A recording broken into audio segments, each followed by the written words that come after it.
Hello students, सो जैसे कि हम आज जो है पिछले टॉपिक को ही कंटिन्यू करेंगे। ठीक है, तो हम जो न्यूमेरिकल्स कर रहे थे उस न्यूमेरिकल में एक छोटा सा न्यूमेरिकल है। देखिए, एक छोटा सा न्यूमेरिकल है, बिल्कुल आप सभी ट्राई करेंगे। ये दो चार्जेस है हमारे पास, एक चार्ज है Q1 और एक चार्ज है Q2। ठीक है, और ये दोनों चार्जेस जो हमारे पास, ये दोनों जो चार्जेस है ये है अननोन चार्जेस है। डिस्टेंस इन दोनों के बीच में जो r है वो फिक्स्ड है। ये पॉइंट A मान लो, ये पॉइंट B मान लो। ठीक है, हमारे पास ये दो चार्जेस है, Q1 है, Q2 है। ठीक है, डिस्टेंस जो r है वो फिक्स है, ये फिक्स्ड डिस्टेंस है इन दोनों के बीच में। ठीक है, तो ये पूछा गया है कि व्हाट इज़ द मिनिमम या फिर what is the possible minimum force between the two charges, यानी इन दोनों चार्जेस के बीच में जो इलेक्ट्रोस्टैटिक फोर्स लगेगी वो मिनिमम कितनी हो सकती है। What is the minimum possible electrostatic force. तो देखिए, अगर आप लोगों ने प्रॉपर्टीज़ ऑफ चार्जेस अच्छी तरह से ढंग से पढ़ी होंगी तो वहाँ पे हमें पता चला था कि जो चार्ज की सबसे छोटी यूनिट और सबसे बेसिक यूनिट कौन सी होती है, इलेक्ट्रॉन। यानी इलेक्ट्रॉन से जो छोटा चार्ज है वो पॉसिबल ही नहीं है। तो हम ये बोल सकते हैं Q1 और Q2 जितने भी स्मॉल होंगे उतनी ही फोर्स हमारी स्मॉल हो सकती है। क्यों? क्योंकि हमारी जो फोर्स होती है वो होती KQ1 Q2 बाय r²। भाई यही तो होती है हमारी इलेक्ट्रोस्टैटिक फोर्स। क्या होती है? KQ1 Q2 bye r²। तो ये हमारी इलेक्ट्रोस्टैटिक फोर्स होती है। अब देखिए r क्या है, फिक्स बोल दिया हमने, कांस्टेंट। K क्या है? Electrostatic constant. तो कौन चेंज होगा? Q1 और Q2। यानी F किस पे डिपेंड करेगी? Q1 और Q2 पे डिपेंड करेगी। अब यहाँ से हमें ये पता चल रहा है कि अगर Q1 और Q2 की वैल्यू जितनी स्मॉल होगी उतना ही हमारा फोर्स जो है स्मॉल हो जाएगी। हो जाएगी नहीं हो जाएगी? यानी फोर्स जो है स्मॉल हो जाएगी। कब? जब Q1 और Q2 की वैल्यू जो है स्मॉल आ जाए। और Q1 और Q2 सबसे स्मॉल क्या होता है? सबसे छोटी यूनिट इलेक्ट्रॉन होती है। तो हम इसको बोलते हैं कि Q1 कितना है? E। Q2 कितना है? E। तो E² बाय r²। ये हमारे पास मिनिमम फोर्स आ जाएगी। ये हमारे पास क्या आ जाएगी? मिनिमम फोर्स आ जाएगी। ठीक है, एक और क्वेश्चन लीजिए।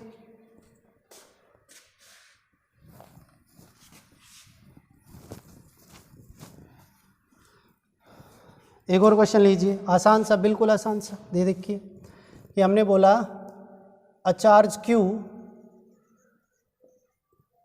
ये आपका एक और एग्जांपल ले रहे हैं हम आपके सामने। A charge Q is divided into two parts. एक चार्ज Q है, उसको दो पार्ट में डिवाइड किया गया है। Such that when these parts are separated at some distance,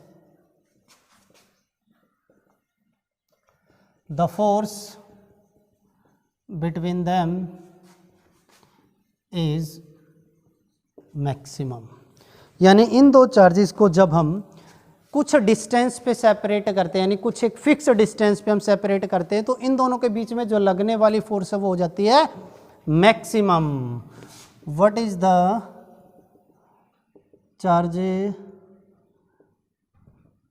charge on each part? What is the charge on each part? हर एक पार्ट पे कितना चार्ज होगा? तो एक बार ट्राई करिए, आप लोग ट्राई करके देखिए। ठीक है, स्क्रीन पॉज करो, ट्राई करो। अब देखिए सॉल्यूशन। हम मान लेते हैं हमने इनको दो पार्ट में डिवाइड किया। ठीक है, ये पॉइंट A मान लेते हैं, पॉइंट B मान लेते हैं, और A पॉइंट पे जो हमने पार्ट माना वो P है, उसके ऊपर चार्ज कितना है? P। दोनों पे मिला करके चार्ज कितना है? Q। तो यहाँ पे कितना चार्ज बच जाएगा? Q minus P। Distance fix बोल दिया, हम x मान लेते हैं। दोनों बीच में डिस्टेंस कितना मान लेते हैं? x डिस्टेंस मान लेते हैं, क्योंकि डिस्टेंस क्या बोल दिया? फिक्स बोल दिया गया है। बहुत ही बढ़िया। देखिए अब इधर, अब यहां पे देखिए दोनों के बीच में कूलम्ब फोर्स कितनी आएगी? द इलेक्ट्रोस्टैटिक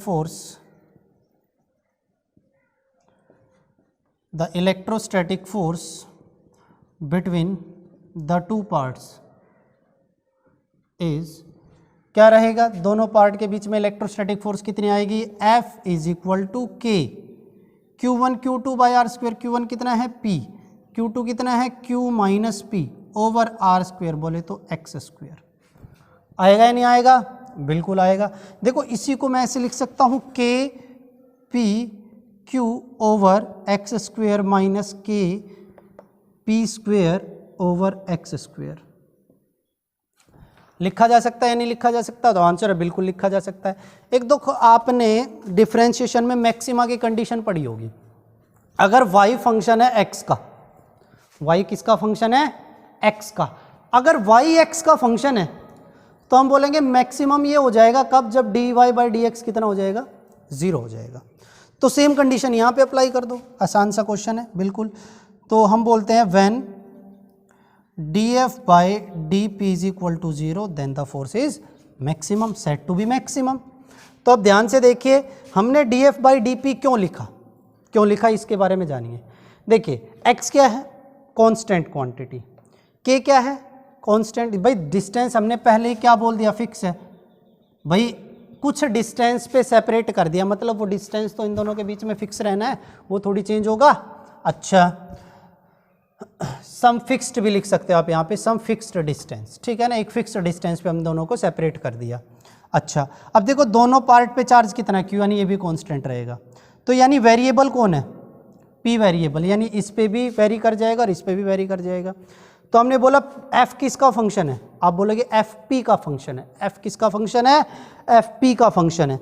अगर एफ पी का फंक्शन है तो मुझे ये बताइए कि D F upon D P में 0 बोल दूंगा, तो यहाँ पे पहले हमें D F upon D P निकालना पड़ेगा।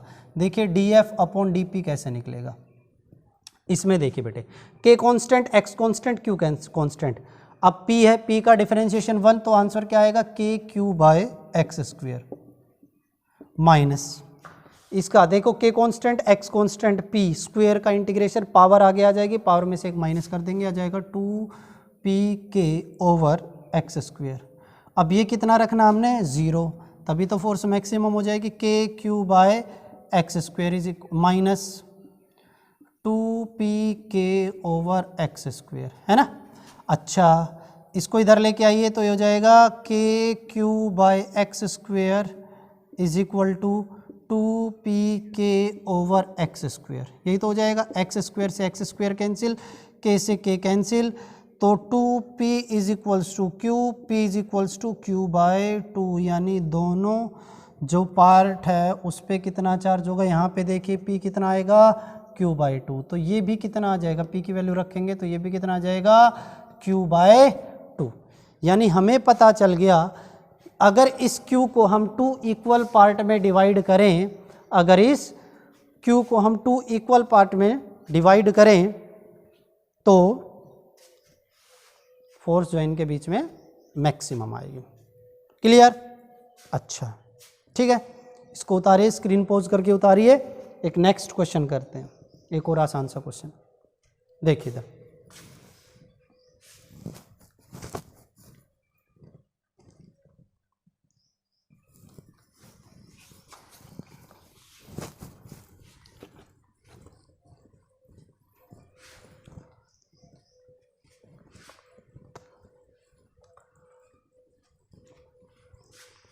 देखिए, मान लीजिए हमारे पास दो चार्जेस हैं Q1 और Q2। Let us consider 2 charges. थोड़ा सा मैकेनिक्स, वैसे तो पूरा मैकेनिक्स ही होता है, चाहे आपका इलेक्ट्रोस्टैटिक्स हो वो भी मैकेनिक्स होता है, चाहे आपका मैग्नेटिक हो वो भी मैकेनिक्स होता है। मैकेनिक्स तो देखो हर जगह पाया जाता है। अब यहाँ पे देखिए, हमारे पास 2 चार्जेस है Q1 और Q2, इनके बीच में डिस्टेंस जो है इनिशियली है R1। इनिशियली मैं क्यों बोल रहा हूँ, क्योंकि मैंने बोला कि ये जो है ना फिक्स्ड है। इनिशियली वैसे दोनों फिक्स है, हमने क्या किया, इसको फिक्स कर दिया और इसको रिलीज कर दिया, रिलीज्ड। इसको क्या कर दिया, छोड़ दिया, रिलीज कर दिया। तो ड्यू टू रिपल्सिव फोर्स, हम मान लेते हैं अगर दोनों के ऊपर सेम पोलैरिटी है तो ड्यू टू रिपल्शन ये इधर भागेगा या नहीं भागेगा, भागेगा। हमने बोला ये R2 डिस्टेंस पे पहुंच गया, यहाँ पे कौन से डिस्टेंस पे पहुँच गया, r2 डिस्टेंस पे पहुँच गया। बोलो जब ये r2 डिस्टेंस पे पहुँच जाएगा तो वेलोसिटी क्या होगी, व्हाट इज द, हमने बोला if Q2 is released, what is its velocity when reaches to R2, ठीक है ना। जब ये R2 पे पहुंच जाएगा तो इसकी वेलोसिटी क्या होगी, आता है, ट्राई करिए, आसान सा है, कॉन्सेप्ट है, ठीक है। देखिए अब सॉल्यूशन देखिए,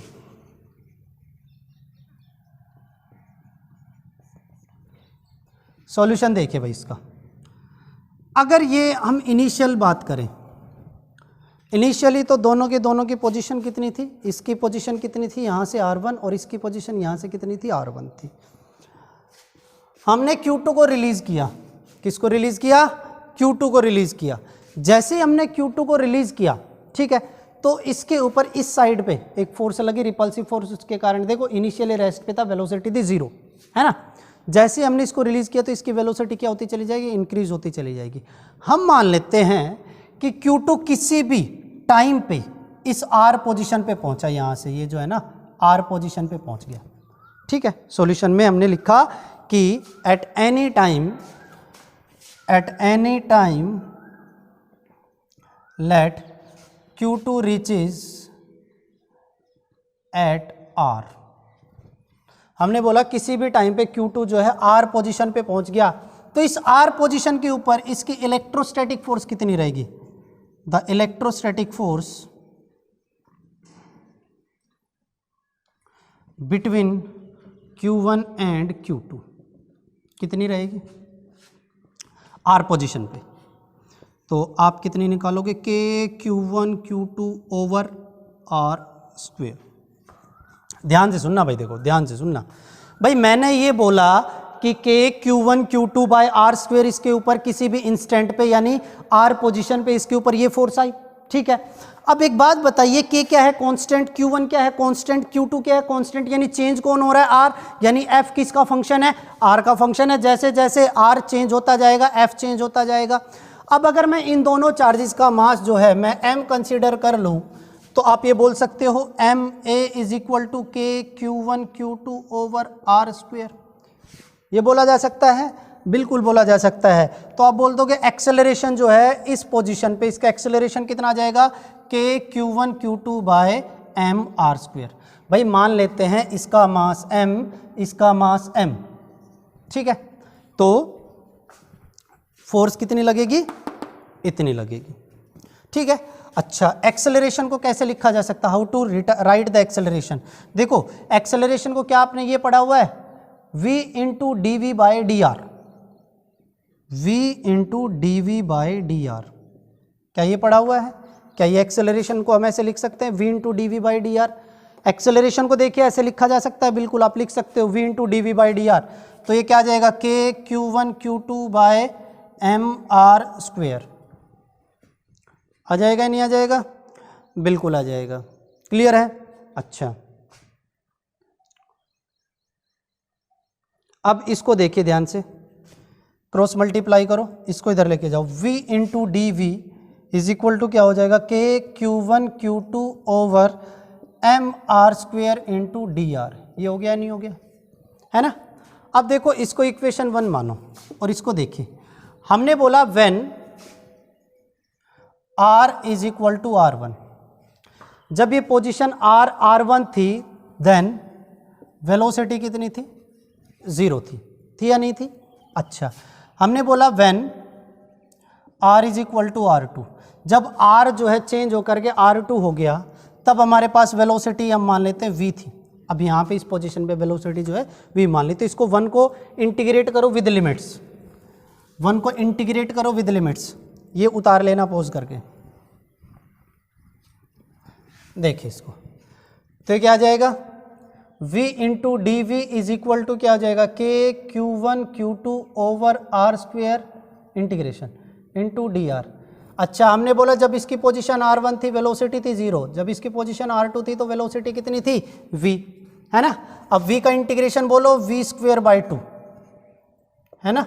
लिमिट बोलो 0 to v is equal to, देखो k कांस्टेंट बाहर, q1 कांस्टेंट बाहर, q2 कांस्टेंट बाहर, है ना। और तो कुछ बचा ही नहीं, अंदर क्या बचेगा r12 r2 और 1/r² इंटू dr, यही तो आएगा, है ना। अच्छा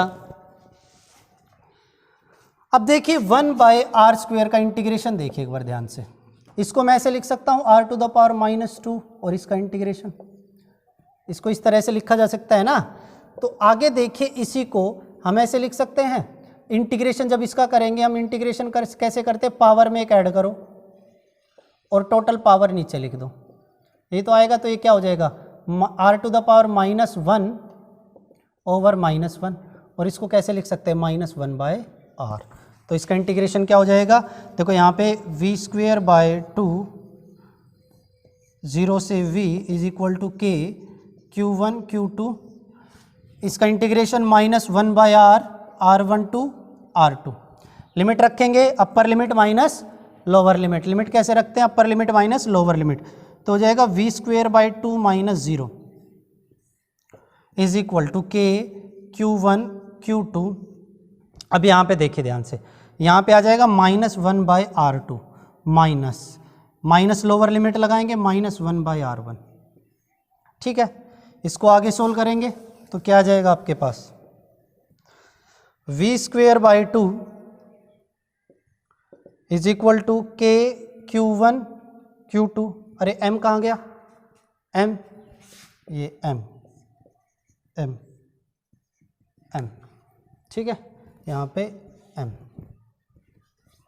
k q1 q2 over m। देखो इसको ऐसे लिख सकते हैं r1 - r2, 1/r1 -1/r2। आपको क्या चाहिए v इज इक्वल टू, ये हो जाएगा 2 इधर चला जाएगा, 2k q1 q2 over m 1/r1 -1/r2 और इसका अंडर रूट, ठीक है ना। तो ये आपके पास वेलोसिटी आ जाएगी r2 पोजीशन पे, this is the velocity at r2 position, clear है। अच्छा अब एक और क्वेश्चन ट्राई करते हैं, ठीक है। देखो कल मैंने आपको क्या बताया था, हमारे पास दो चार्जेस सिमिलर चार्ज है Q और Q, कैपिटल Q और कैपिटल Q, उनके बीच में कोई थर्ड चार्ज लेकर के आए तो उस थर्ड चार्ज के आने से उन दोनों के बीच में जो इनिशियल फोर्स लग रही थी उस पर कोई इफेक्ट नहीं आएगा। यानी दो चार्ज अगर इक्विलिब्रियम में, कोई तीसरा चार्ज उनके बीच में अगर हम लाए कहीं पे भी जहाँ पे वो लाइन ज्वाइन कर रही होगी, तो कंडीशन जो है मतलब जो है उस थर्ड चार्ज का उसके ऊपर कोई इफेक्ट नहीं आएगा, ठीक है। अच्छा अब वहाँ पे तो दोनों चार्ज सिमिलर थे और सिमिलर पोलैरिटी के थे, है ना। और अगर दोनों चार्ज डिफरेंट पोलैरिटी के आ जाए तब क्या करना है, और मान लीजिए डिफरेंट पोलैरिटी और मैग्नीट्यूड भी डिफरेंट हो, तो एक क्वेश्चन करते हैं उस पर आपके सारे डाउट क्लियर हो जाएंगे। देखिए इधर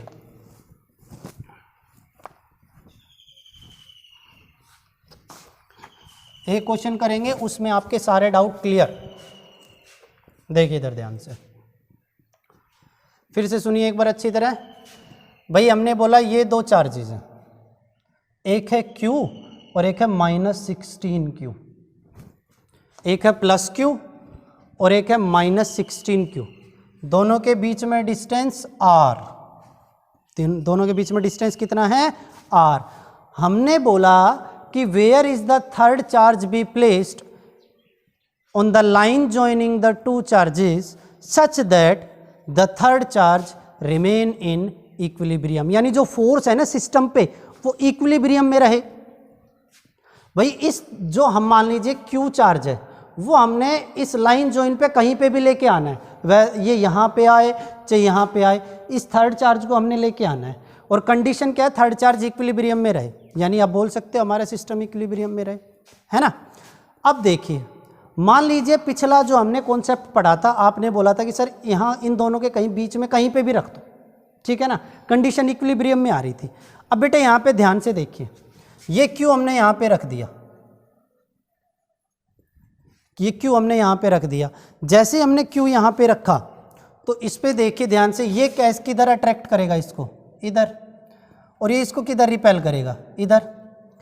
यानी कंडीशन इक्विलिब्रियम में नहीं हुई, इसके ऊपर कुछ नेट फोर्स है और वो इस डायरेक्शन में है, और हमारी कंडीशन क्या कहती है, नेट फोर्स कितनी होनी चाहिए, 0 होनी चाहिए। ठीक है, अब देखो एक काम करते हैं, इसको ना इधर रख देते हैं, इस क्यू को यहाँ से उठा करके इधर रख दिया हमने। ये भी तो line joining the two charge ही है। तो आप बोलोगे सर ये इसके ऊपर देखिए इधर फोर्स लगाएगा रिपल्सिव, और ये इसके ऊपर इधर फोर्स लगाएगा अट्रैक्टिव, लगाएगा ना भाई। ये वाला फोर्स इसके ऊपर रिपल्सिव लगाएगा, ये वाला फोर्स इसके ऊपर अट्रैक्टिव लगाएगा, लेकिन कंडीशन अब भी इक्विलिब्रियम में नहीं है तो फोर्स ऑपोजिट डायरेक्शन में, लेकिन इक्वल नहीं हो सकती। क्यों? क्योंकि ये डिस्टेंस जो है कम है और ये डिस्टेंस ज़्यादा, और इसका मैग्नीट्यूड ज़्यादा होने की वजह से ये वाली फोर्स क्या हो जाएगी, ज़्यादा हो जाएगी। यानी अब एक ही कंडीशन बचती है, इसको इधर रखो, इसको इधर रखो, तो रख दो, ये लो हमने इधर रख दिया इसको। ठीक है, इसको हमने इधर रख दिया इस चार्ज को, और हम मान लेते हैं ये वाला जो डिस्टेंस है ना, ये वाला, ये x है। अब देखिए ये डिस्टेंस कम है, ये डिस्टेंस ज़्यादा, कहीं ना कहीं कंडीशन इक्विलिब्रियम में आ सकती है, पॉसिबिलिटी है। तो ये पोजीशन बता दो बस, आप कहाँ पे रखना है। तो देखिए इन दोनों के कारण जो फोर्स है, इन दोनों के कारण जो फोर्स है वो क्या होनी चाहिए, सेम होनी चाहिए। तो आप बोलोगे सर F1, ये F1 मान लो, तो ये कितनी आएगी, Q बाय एक्स स्क्वेयर, और ये मान लो F2 K16, देखो मैग्नीट्यूड ऑफ फोर्स ले रहे हैं हम, ठीक है ना, क्या ले रहे हैं इनिशियली, मैग्नीट्यूड ऑफ फोर्स ले रहे हैं। तो मैग्नीट्यूड ऑफ फोर्स ये आया, ये मैग्नीट्यूड ऑफ फोर्स क्या आया, 16Q बाय, ये R है ये X है, तो कितना हो गया, R plus X whole square. यही तो हुआ है ना, यही तो हुआ। दोनों को इक्वल पुट कर दो, ये 1 मानो, ये 2 मानो, दोनों को इक्वल पुट करो, तो ये क्या आएगा, Q by X square is equal to K16Q by R plus x square whole X square. तो ये कैंसिल हो गया, तो क्रॉस मल्टीप्लाई करो, क्या आएगा, R plus X whole square is equal to 16x square, है ना। देखो इस एक्स स्क्वेयर को इसके नीचे लेके आओ, तो हो जाएगा R plus x square upon x square is equal to 16। इसको ऐसे लिख सकते हैं, R plus x over x whole square is equals to 16, लिख सकते हैं। तो अब ध्यान से देखिए, ये हो जाएगा R plus x over x is equals to √16, R plus x over x is equals to plus minus 4। Cross multiply करो, क्रॉस मल्टीप्लाई करो, R plus x is equal to plus 4x, plus लेके हम शुरुआत में plus लेके चलते हैं, 4x, ठीक है। इसको इधर लेके जाओ, R इज इक्वल्स टू कितना आ गया, 3x, x is equals to R by 3 plus minus, x is equals to R by 3 plus minus, यही तो आएगा भाई। देखिए यहाँ से ये इसका √4 आ गया, इसको इधर लेके आए, प्लस माइनस 4/3, ठीक है। अच्छा, एक तो देखो प्लस माइनस 4/3 नहीं आ रहा, अगर हम इसको प्लस मान के करें तो x इज इक्वल्स टू आ रहा है कितना, x इज इक्वल्स टू कितना आ रहा है, 3, x is equals to R/3। और अगर ये R plus x is equals to minus 4x मान के चले तो R इज इक्वल्स टू कितना आएगा, -5x, x is equals to कितना आएगा, -R/5, ठीक है। अब देखो हमें ये वाला जो डिस्टेंस है ये कंसीडर करना, ये नहीं करना। अगर आप ये वाला डिस्टेंस कंसीडर करके ये वाली वैल्यू यहाँ पे रखोगे तो ये वाले चार्ज की पोजीशन कहीं बीच में आ जाएगी, और बीच में तो हम पहले ही बोल चुके हैं कंडीशन तो इक्विलिब्रियम की है ही नहीं, तो यही वाला जो चार्ज है कंसिडरेशन में लिया जाएगा, ये वाली पोजीशन, नोट ये वाला चार्ज, ये वाली जो पोजीशन है वही कंसिडरेशन में ली जाएगी। तो एक्स की पोजीशन कितनी आ गई, R/3। क्लियर है सभी को, पक्का। तो इस तरह के क्वेश्चन भी इजीली सोल्व हो सकते हैं, आप खुद से भी और ट्राई करना, ठीक है। तो आज की क्लास यहीं पे समाप्त करते हैं, अगली जो क्लास लेके आएंगे जब हम कॉन्सेप्ट लेके आएंगे, electric field, distribution of charge, dipole वगैरह वगैरह, ये सारी चीज़ें हम लेकर के आएंगे। ठीक है, सो आज के लिए इतना ही। Thank you.